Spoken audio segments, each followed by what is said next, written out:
Hi there, welcome to Grain TV. I'm Kevin McNew. It's Tuesday, January 3rd, first trade day of 2017. Felt like much of 2016 with the grain markets mixed. Let's take a look at GrainEdge's trading platform and see where we closed.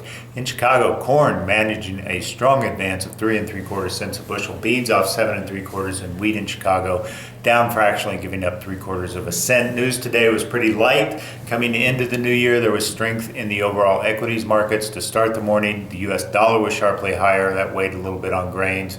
Weekend rains in South America continue to be favorable. Argentina getting very big rainfall amounts, as much as 10 inches in the last 2 weeks.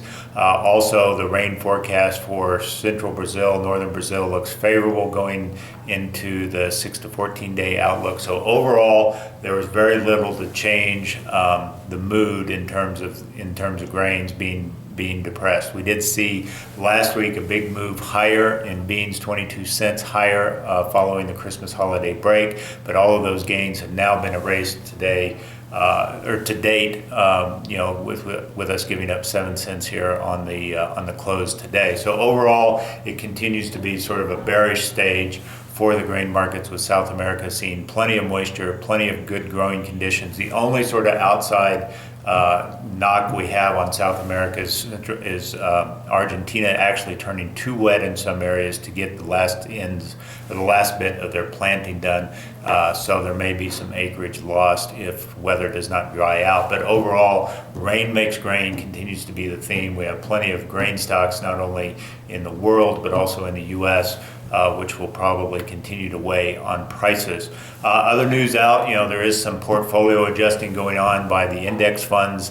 That's coming up here in another week or so. So that got the corn market sort of moving higher. Funds are expected to be going more long in corn on the index side. Also, the CFTC report at the end of last week showed overall funds were short corn by a large amount, the largest short position they'd held since October, so that got the market moving to the upside as well. So really today was mostly just jockeying around in terms of fund position, no real big fundamental change in the marketplace. This morning we did get export inspections. Those numbers were in line with analyst expectations for soybeans and wheat. Soybeans coming in at 1.5 million metric tons versus 1.3 to 1.7 expected. Wheat coming in just below 400 at 395, right in the midpoint of the 300 to 500 range, and corn coming in light at only 636,000 metric tons versus 800 to 1.0 million expected. So again, no major changes there to really drive the market. As we look at the technical picture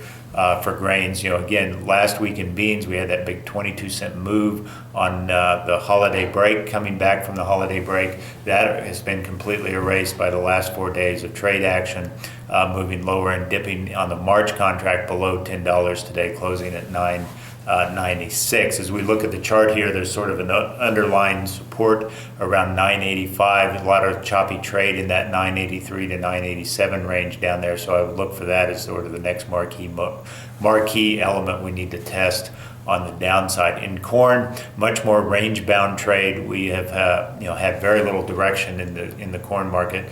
On the low side, last week's low around 346 up to today's high around 359, where we sold off quite a bit, closing around 356. So really expect sort of range-bound trade, probably favoring more the downside as we start into the new year until we see any sort of fundamental change. Right now, there's still a little bit of risk premium maybe left in South America's crop conditions, but plenty of rain in the outlook makes it hard to believe we're going to see anything but really good crops out of that part of the world. That's all we've got for today on Grain TV. As always, if you'd like to learn more about how we can help you in your own grain marketing situation, visit us online at grainhedge.com.